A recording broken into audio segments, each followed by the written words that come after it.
Venderam Cristo e Ele a cruz carregou. Porque tomou a cruz.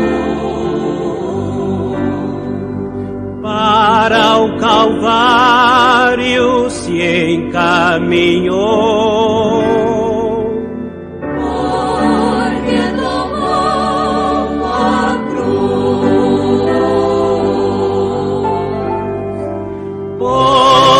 Que tomou a cruz, o Senhor sobre si, porque tomou Cristo a cruz de terror, foi por mim, por ti. Boa noite, irmãos. Nós louvamos ao Senhor por mais uma oportunidade de estar na sua casa, dando boas-vindas a todos, mas especialmente a esse casal que veio lá de Russas, são parentes do Edilberto e da Juliana. Sejam bem-vindos.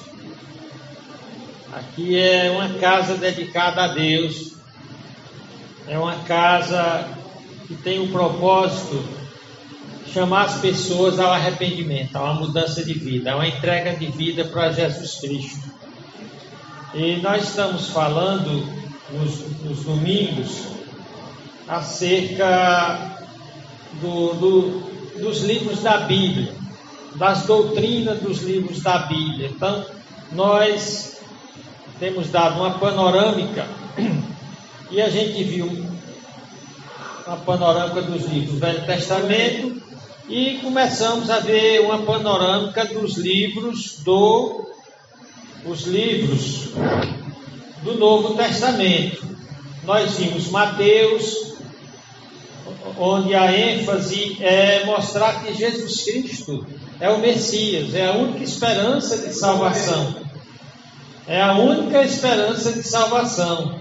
Mostra lá como Jesus Cristo, sendo Deus, fazendo parte da divina Trindade, Pai, Filho e Espírito Santo, ele se fez homem, se fez servo para resgatar-nos. Mas uma coisa que se destaca tanto em Mateus quanto em Marcos e até mesmo em João, mas especialmente nos 3 primeiros evangelhos, que são chamados evangelhos sinóticos, porque esses evangelhos, eles muitas vezes eles repetem, dão, vamos dizer assim, a narrativa de um mesmo acontecimento de uma perspectiva diferente, acrescenta mais detalhes.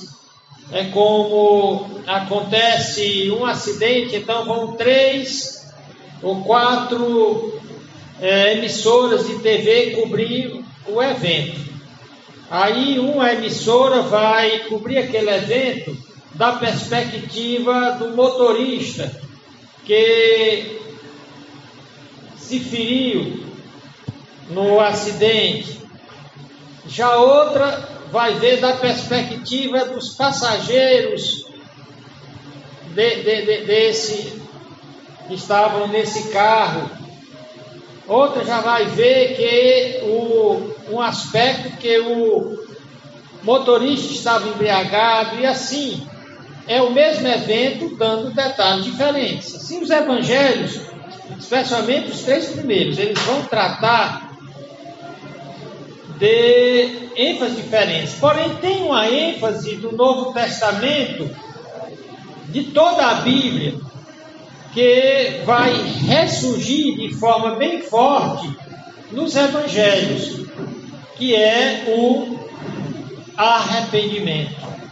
Arrependimento evidenciado por conversão, por transformação, por mudança. Nós começamos a falar isso pela manhã na ceia do Senhor. Antes da ceia do Senhor, a gente dá uma breve reflexão e eu falei. E hoje à noite, aproveitando até para dar uma passagem especialmente nesses 3 evangelhos sinóticos, sinótico porque eles narram geralmente os mesmos eventos. Os evangelhos sinóticos são Mateus, Marcos e Lucas. E eles dão uma ênfase muito grande a essa questão do arrependimento.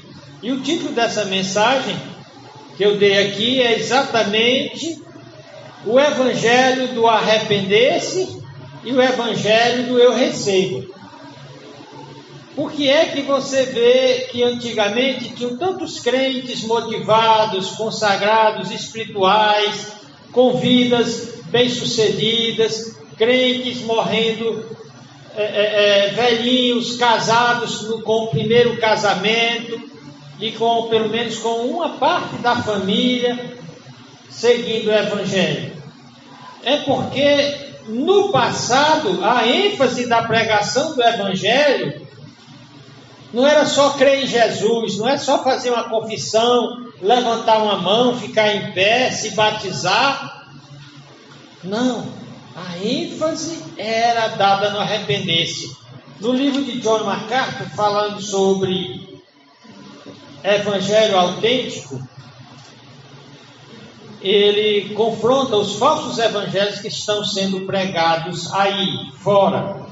E o falso evangelho, ele não trata de arrependimento, de confrontação de pecados, de tratar seriamente com a nossa pecaminosidade, a nossa natureza ruim, irada, perversa, preguiçosa, sem vergonha. O evangelho aí é o evangelho do que eu estou chamando aqui de eu recebo. O pregador vem aqui na frente e fala um bocado de coisas boas que o crente pode vir exercitando a fé. Você poderá prosperar muito esse ano. Quem recebe? Então, eu recebo. Né? Muita saúde, todo mundo, eu recebo. Então é o evangelho do eu recebo. O evangelho que a pessoa vai apenas para melhorar de vida, para prosperar, está mal no casamento, vai para a igreja procurando o evangelho para ver se ajeita o casamento. Veja bem, quem procura realmente a igreja, se arrepende e se converte, com certeza vai se tornar um marido melhor e o casamento melhora. Se a mulher também se converter, aí os dois vão proceder de tal maneira que o casamento vai melhorando. E se realmente eles praticam arrependimento diário, porque tem um problema sério com essa questão do arrependimento. Alguns acham, quando eu aceitei Jesus, eu me arrependi dos meus pecados. E pronto. Eu fui salvo quando eu me converti e não mais se preocupa com os pecados. Meus pecados foram pagos na cruz. É como se não tivesse pecado lá. O próprio João, o evangelista, ele diz: se você diz que você não tem pecado, você não peca, você faz Deus mentiroso. Ele diz: se nós confessarmos os nossos pecados, Ele é fiel e justo para nos perdoar e nos purificar de toda injustiça. Purificar é libertar de vícios, de manias, de taras. Não tem uma mania, uma tara, um pecado que o crente não possa ser livre. Mas para isso ele precisa passar por um arrependimento. Então, começando logo no Evangelho de Mateus, no capítulo 3, nos versos 1 a 12, mais versamente no capítulo 3 e o verso 2, diz, falando sobre a mensagem de João Batista. Vamos lá para Mateus, capítulo 3 e o verso 2. Abra sua Bíblia para lá, por favor.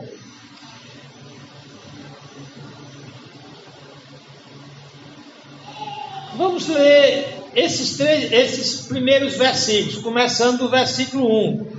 Está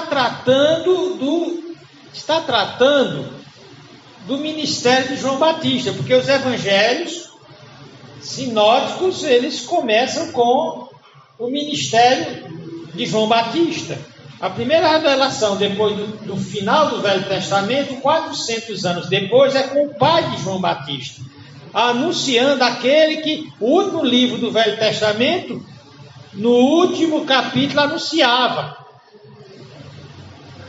Deixa aí em Mateus 3, e eu vou aqui para Malaquias.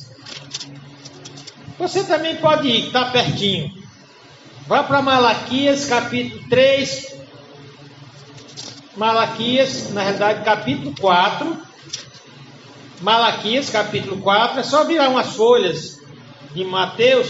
Aí você vai chegar em Malaquias, que é o último livro do Velho Testamento. E olha como é que ele termina. Malaquias 4, 5 e 6. São os últimos versículos do Velho Testamento.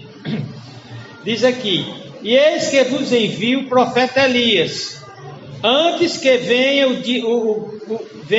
o dia grande e terrível do Senhor, e converterá o coração dos pais aos filhos, e converterá, o coração dos filhos a seus pais, para que eu não venha e fira a terra com maldição. Então o Velho Testamento termina com a palavra maldição, se não houver conversão, se não houver arrependimento.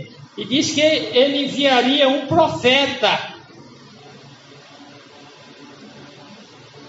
para antes que viesse o grande e terrível dia do Senhor, para que não houvesse maldição na família. Havendo a maldição na família, vai ter na sociedade inteira. O mundo se torna um caos. Então você nota que toda a Bíblia ela mostra que a coisa mais importante não é buscar bênçãos materiais, cura, sossego, embora as igrejas só estão falando nisso, ensinando, coaches, treinadores, conselheiros, ensinando como se dar bem na vida secular, na vida. Mas não estão ensinando como as pessoas se arrependerem, criarem vergonha, como elas passarem, ter uma vida santa, transformada, mudada. Quando hoje, pelos versículos que eu vou mostrar, você vai perceber que não tem como a gente maximizar ou exagerar a importância do arrependimento. É a coisa mais importante da vida. Se você nunca se alertou para isso, a coisa mais importante da sua vida é arrependimento. E arrependimento que resulta em conversão, mudança de vida. Se o seu arrependimento é só você triste, entra em depressão, porque fez besteira, porque quebrou a cara, não é o arrependimento da Bíblia. É isso que está passando por muito crente.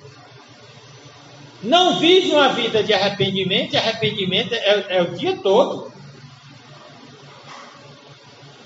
Porque o dia todo eu sou confrontado com escolher entre viver do jeito que Deus diz e viver do jeito que o mundo vive. E o mundo, o apóstolo Paulo chamou de mundo pagão, de mundo sem esperança, sem Deus. Um mundo que está fazendo tudo que dá na telha. Um mundo que não se reprime, um mundo que não reflete diante do mal, quer lucrar, quer ganhar, quer se dar bem, quer ter sucesso, não importa o preço. Porém, o crente não é assim. Então a maior necessidade de nosso tempo ou dias é que cada pessoa se submeta a uma purificação completa de sua alma, através de um verdadeiro quebrantamento, de humilhação. Hoje você vê crente topetudo, soberbo, todo cheio de si. O orgulho é a primeira lei do inferno. É a primeira causa de fracasso. A Bíblia diz que todo soberbo vai fracassar, não importa se ele faça sua cama nas estrelas, numa estação espacial, de lá ele cai. Porque, então, você nota que o Velho Testamento termina, olha, de tudo que foi dito. Se você não se arrepender, você vai botar tudo a perder na sua vida.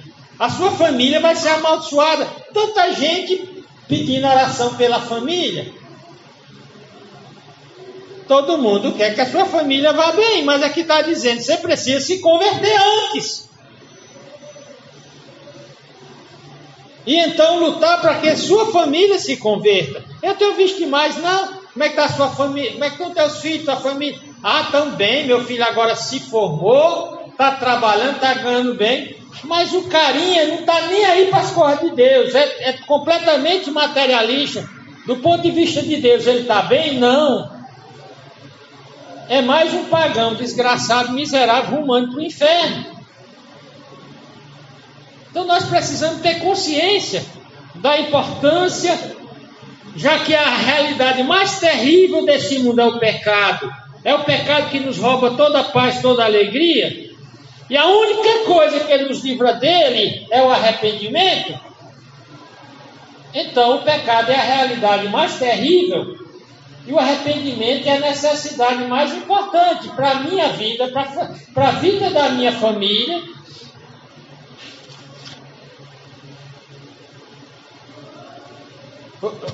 Jesus Cristo disse, não vim buscar pessoas que se acham boas, curadas, eu vim buscar pecadores ao arrependimento. Eu não vim para dar uma vida bem sucedida a você, um casamento bom. Eu vim chamar você ao arrependimento,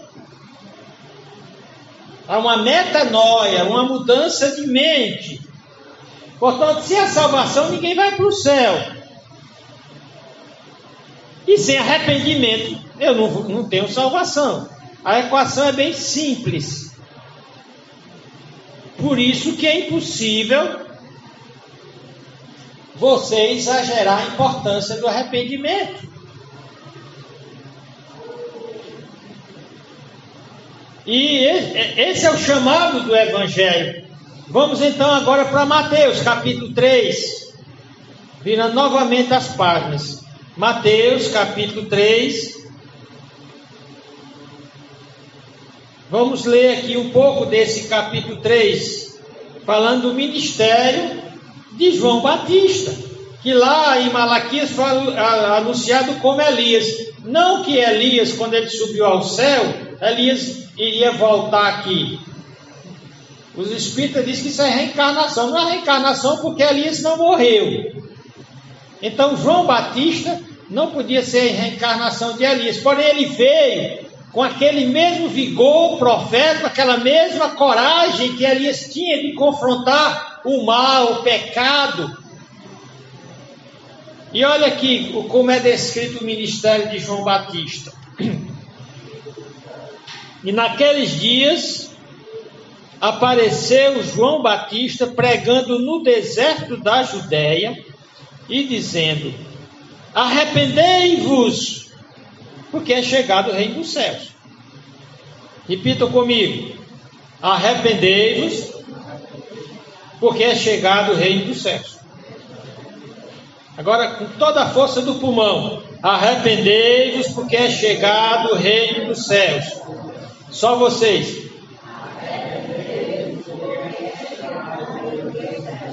O que é que João Batista está dizendo? Se você quer o reino dos céus, se você quer salvação, se você quer ir para o céu, então trate seriamente seus pecados. Então se arrependa. Mude de mentalidade. Pare de pensar como as pessoas que não conhecem o Evangelho pensam. Pare de aprovar o que Deus não aprova. Pare de amar as coisas do mundo pagão, do mundo pecaminoso.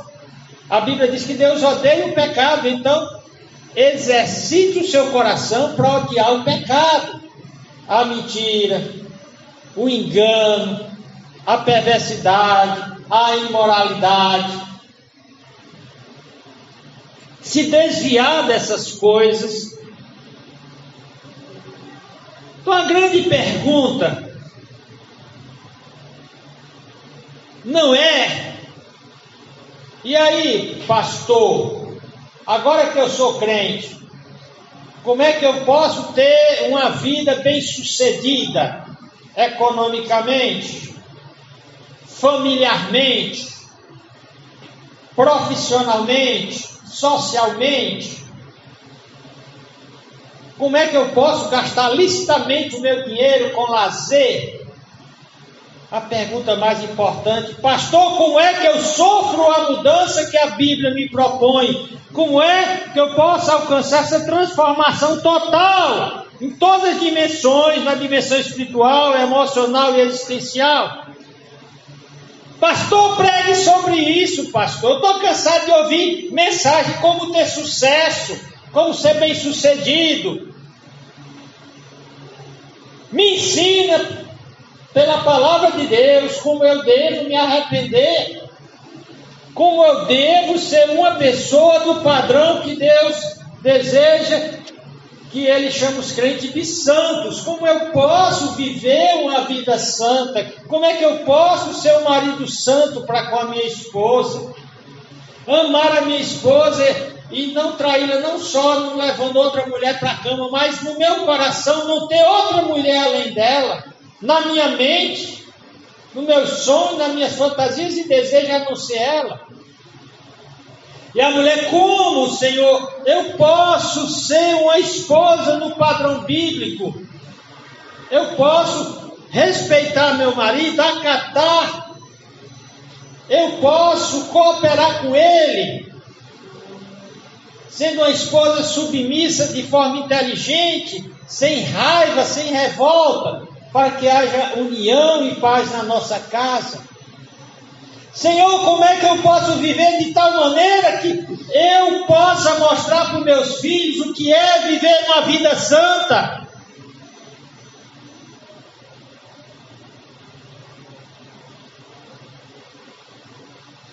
É esse tipo de coisa que iria afetar a sociedade. Por que os crentes hoje não estão mais oferecendo nenhuma... Aliás, a maioria são mau exemplo, dão mau testemunho. Porque antigamente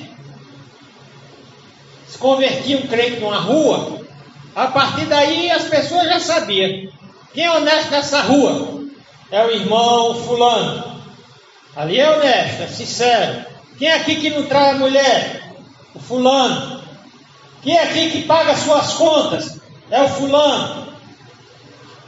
Quem é aqui que não enrola ninguém, que não maltrata ninguém, que não é avarento, que ajuda todo mundo que pode? O irmão fulano, ele passou pela metanoia, ele não é só um crente, ele é um arrependido.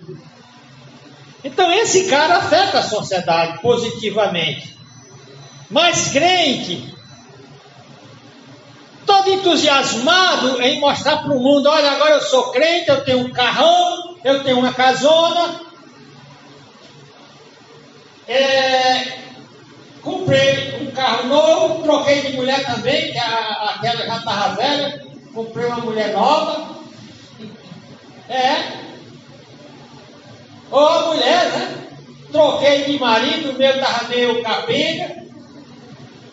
Botei outro na estrada, botei ele para pastar e estou com outro.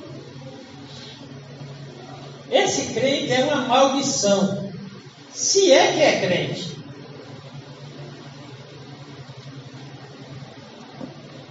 Então olha o que é dito aqui em Mateus sobre João Batista.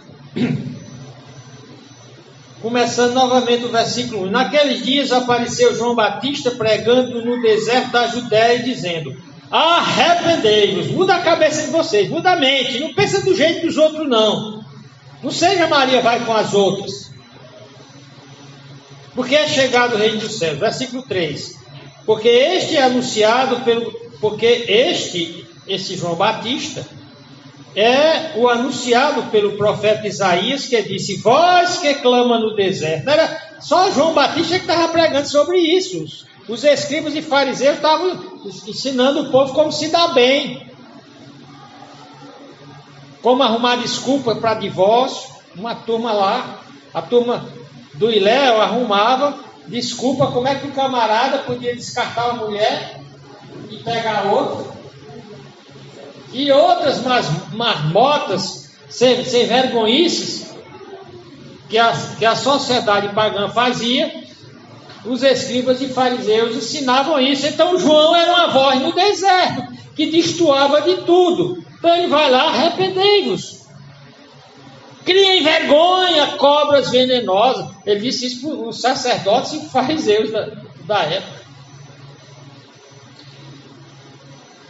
Então, Deus já tinha avisado, através do profeta Isaías: vós o que clama no deserto, preparai o caminho do Senhor, endireitai as suas veredas. Ou seja, estavam nas veredas erradas, nos caminhos errados. Arrependimento é voltar para a vereda certa. Quando ele veio pregando arrependimento, ele sabe o caminho da sem vergonhice, da mentira, do engano, do lucro desonesto. Então João Batista disse isso para os soldados, disse isso para os escribas e fariseus. Ele confrontou as pessoas da sua época. Ele confrontou Herodes, que tinha descartado da primeira mulher e tinha pegado a cunhada, e tinha recasado com a cunhada. E João Batista foi lá e encarou a ele. Tanto que Herodias fez tudo para que ele fosse preso, e você sabe como. Mas o João Batista cumpriu o papel dele, de verdadeiro arauto, de verdadeiro pregador. Portanto, o arrependimento não é uma coisa periférica. É o centro da fé bíblica, do Velho e do Novo Testamento. O profeta Ezequiel falava de uma nova aliança onde Deus intencionava que o salvo passasse por um arrependimento que desse a ele um novo coração. Abra aí para Ezequiel, capítulo 11. Nós vamos passar por algumas passagens para que você perceba a importância do arrependimento seguido de conversão, ou que produz conversão,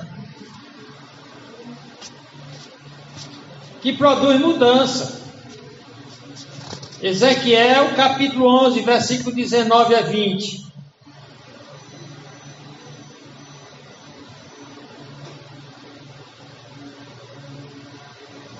Ele diz aqui no 19, Ezequiel capítulo 11, versículo 19 a 20, ele diz: e lhes darei um mesmo coração, e um espírito novo porei dentro deles, e tirarei da sua carne o coração de pedra, o coração pagão, pecaminoso, sem vergonha, viciado no mal, e lhes darei um coração de carne, sensível.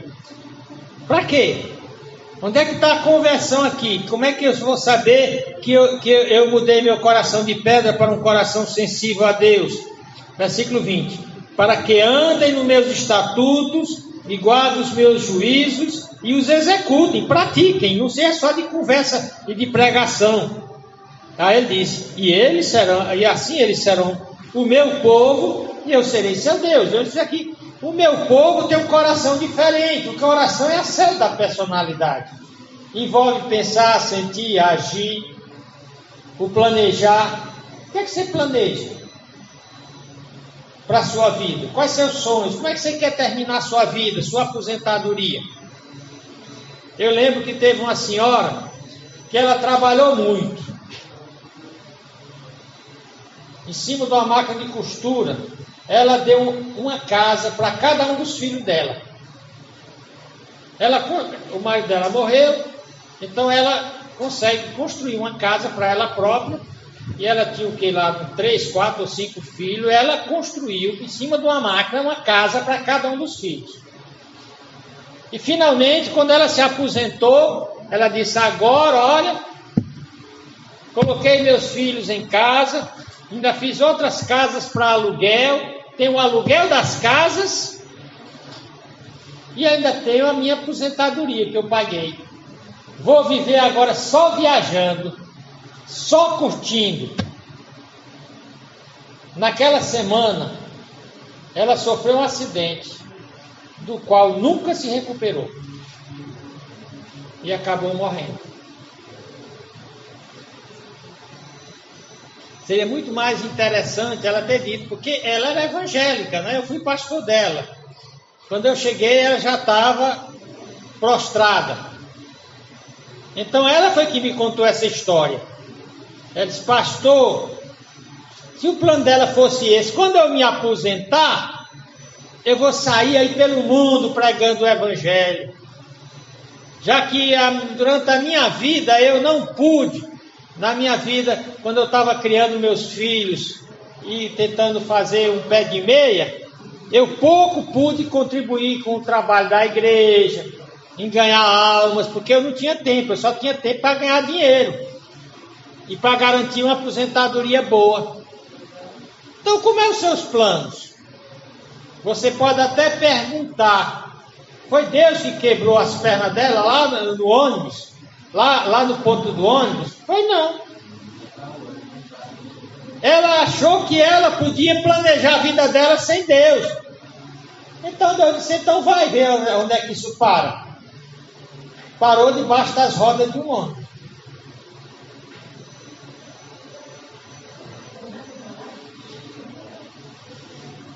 Um novo coração.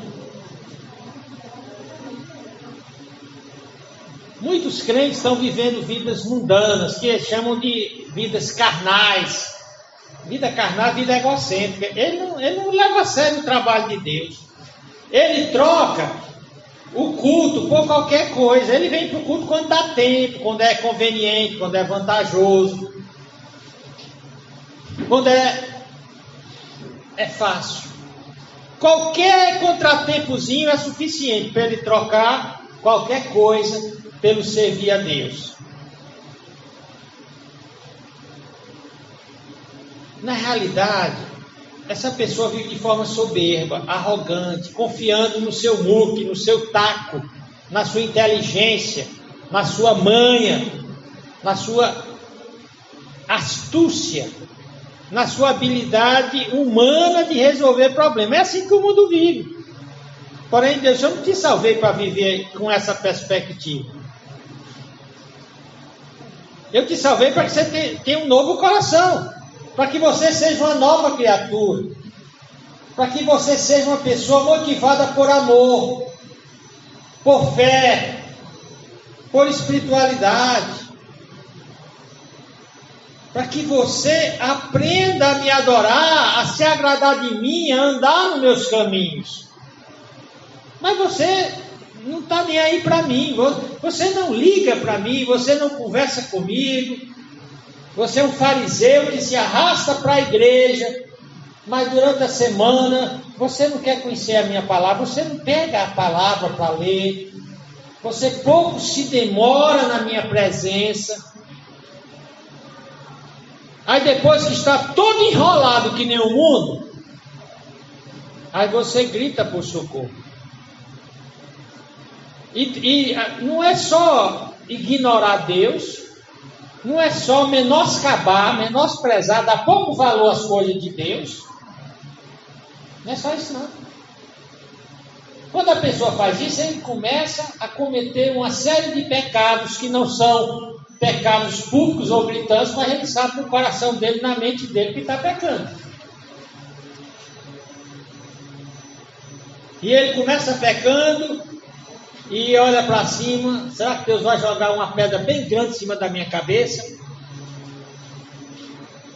Não, Deus não jogou pedra nenhuma na minha cabeça. Aí peca de novo. Será que Deus vai jogar um raio na minha cabeça? Não jogou. Rapaz, Deus não está interessado no que eu faça não, então vou liberar geral. Olha o que Deus diz em Isaías 42. Profeta Isaías, capítulo 42.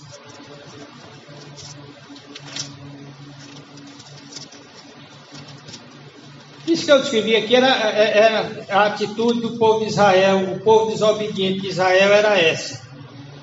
Achava que Deus não estava nem aí para essa envergonhice deles. Isaías 42, 14. Olha que Deus diz: por muito tempo me calei, estive em silêncio e me contive. Deus dizendo: olha, eu assisti a sem vergonhice de vocês, o pecado, a ousadia, a soberba de vocês. Me calei, me calei em silêncio, me contive. Mas agora darei gritos como a que está de parto, e a todos assolarei e juntamente devorarei. Vê que não é brincadeira? Olha o que diz o versículo 15: os montes e os outeiros tornarei em deserto, e toda a sua erva farei secar, e tornarei os rios em ilhas e as lagoas secarei. Então, muito crente entra em sofrimento, em provações e dificuldades e diz: não, provação, eu sou um Jó. Agora lembra que Jó era um crente reto, ele passou por provação e ele disse: sim, onde foi que eu pequei? A consciência dele não acusava de nada, e no final Deus disse: não, ele não pecou em nada. Mas a maioria aqui do povo de Israel estava aqui. Vocês acham que é brincadeira alguém viver no pecado? É brincadeira alguém não se arrepender? É brincadeira alguém viver sem Deus? Vocês supõem que dá para viver sem Deus? Vocês supõem que vão viver uma vida boa desobedecendo a minha palavra? Ele está dizendo que não. Então, há um chamado ao arrependimento nos evangelhos. No Velho Testamento, eu tenho várias referências aqui, mas eu já tratei muito no Velho Testamento. Vamos passar agora para o Novo. Vamos abrir para Marcos, capítulo 6 e 12. Marcos 6 e 12. Começando logo lá no primeiro, como é o Evangelho Sinótico, o Lucas tratou disso, e o Mateus tratou disso, o Lucas tratou disso e Marcos. Vamos lá para Marcos, capítulo 1. No capítulo 1,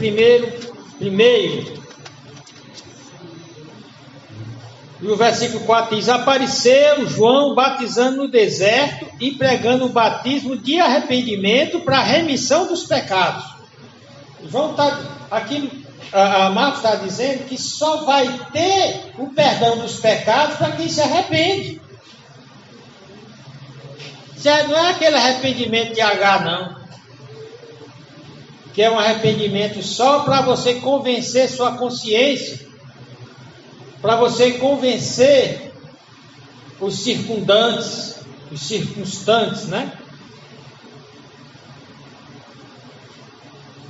Quando no versículo 15 diz também que Cristo inicia o seu evangelho dizendo, versículo 15, dizendo: o tempo está cumprido, o reino de Deus está próximo, arrependei-vos e crede no evangelho. E diz primeiramente arrependei-vos, depois crede. Alguns hoje, para menosprezar o arrependimento, diz que arrependimento e fé são a mesma coisa. Não. Fé é o contrário de pecado. Tiago diz que quando o apóstolo Paulo disse que o que não vem de fé é pecado. Então fé não pode ser arrependimento. Quem está vivendo na fé não precisa se arrepender. Quem precisa de arrependimento é quem está vivendo no pecado. Por isso que ele diz: você só pode realmente crer no meu evangelho se você considerar seriamente os seus pecados. Lembra que o salário do pecado é a morte, é o inferno, é a perdição. Se enquanto você não entender que o seu pecado não vai só lhe trazer uma vida maldita aqui, maldição para sua família, que é maldição, todos os problemas possíveis e desgraça que pode acontecer na vida de uma pessoa. Isso é o pecado. Mas a pior desgraça do pecado não são os problemas aqui na terra. É o inferno eterno. Em Lucas 13:3, o Senhor Jesus diz: se vocês não se arrependerem do pecado de vocês, todos igualmente perecereis. Perecerei para o inferno. Se você não se arrepender, você vai para o inferno. Não importa quão religioso você foi. Então, Cristo, João Batista, dá ênfase na pregação do arrependimento. Marcos, aqui também mostra o ministério de Jesus Cristo, priorizando o arrependimento de pecados. Se você não se arrepender dos seus pecados, você não vai crer no Evangelho. Para que eu vou precisar do Evangelho? Se eu não fui convencido do meu pecado, se eu não acho que o meu pecado é grande coisa, eu acho que Deus vai dispensar, que Deus vai fazer vista grossa, que todo mundo peca, Ele não vai botar todo mundo para o inferno. A Bíblia diz que todo mundo já está caminhando para o inferno. Todos pecaram e destituídos estão da glória de Deus. Enquanto não se arrepender, ele perecerá. Vai se danar no inferno. Marcos 6:12.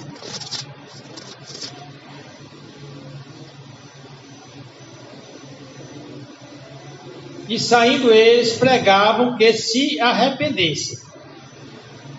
Novamente o ministério de Jesus Cristo. Qual era a pregação? Se arrependam.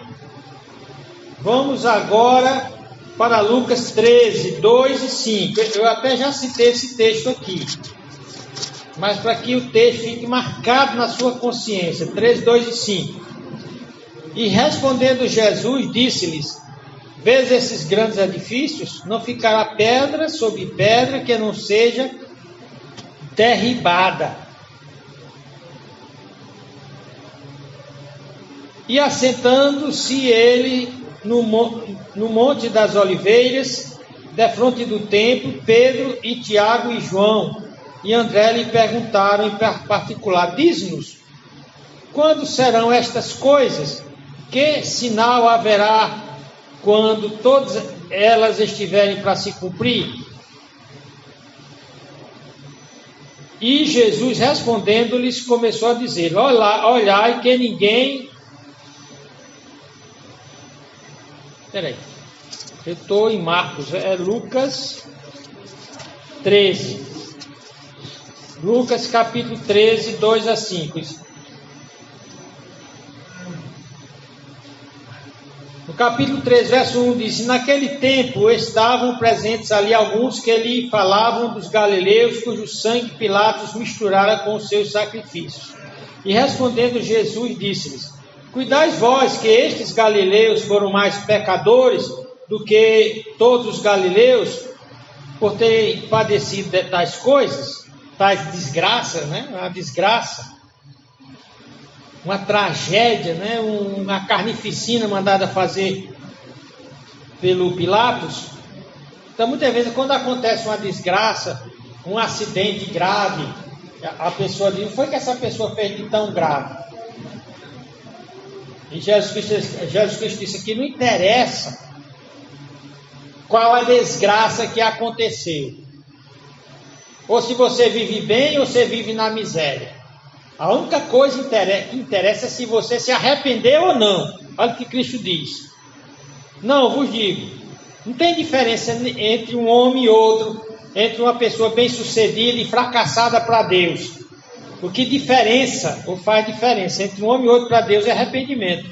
Ele diz: não vos digo, antes, se vos não arrependerdes, todos de igualmente perecereis.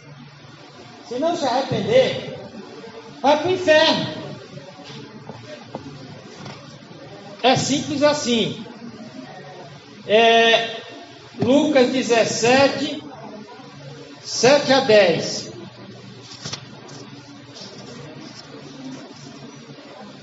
E qual de vós terá um servo a lavrar ou a apacentar gado?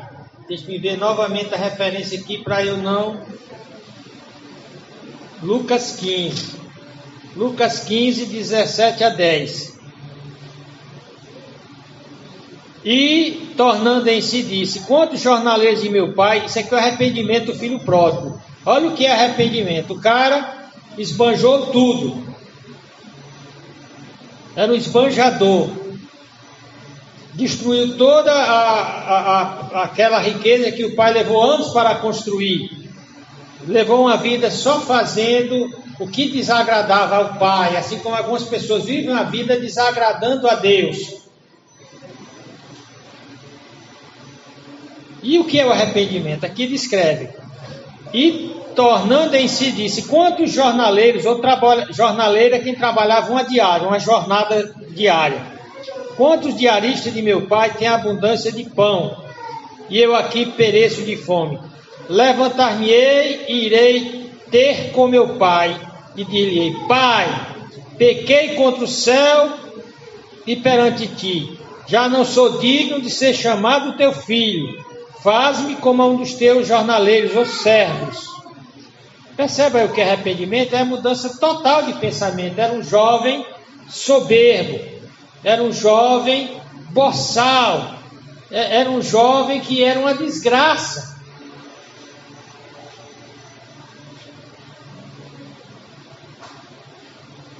E como é que Deus vê? O que é que mais alegra a Deus? Veja aí no 15 ainda, 7 a 10. Digo-vos que assim haverá alegria no céu por um pecador que se arrepende mais do que por 99 justos que não necessitam de arrependimento. Então há alegria no céu. Então, nesse momento, por conta do nosso tempo, há muito aqui ainda para refletir sobre a coisa mais importante da terra, arrependimento. Se você tem um pecado, corra logo para se arrepender.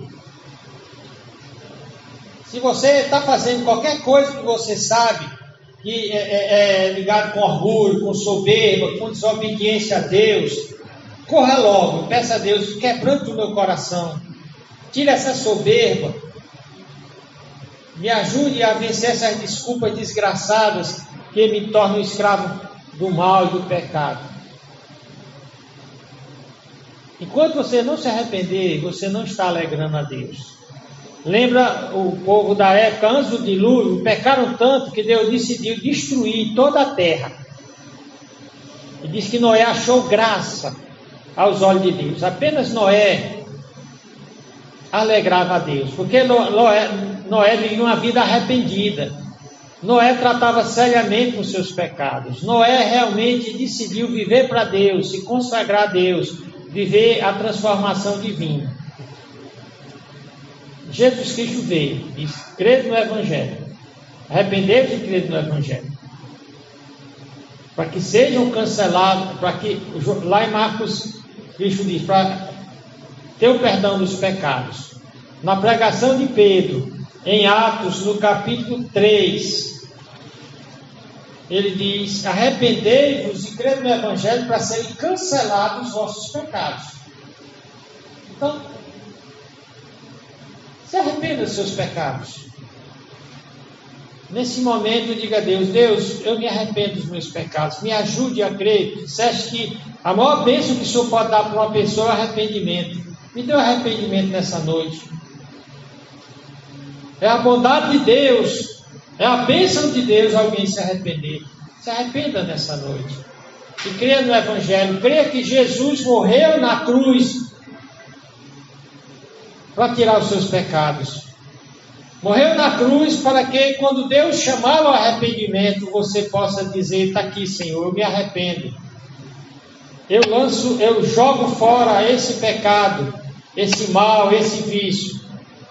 Eu creio que o Senhor pode me purificar de todo o pecado, como lá diz na primeira carta de João: se eu confessar o meu pecado, o Senhor é fiel e justo para me perdoar o pecado. Não só me perdoar o pecado, mas para me dar força, me purificar, tirar toda essa imundície da minha vida. Então, se você se entregar a Jesus Cristo hoje, começando uma vida de arrependimento, essa vida deve ser por todos os dias da sua vida.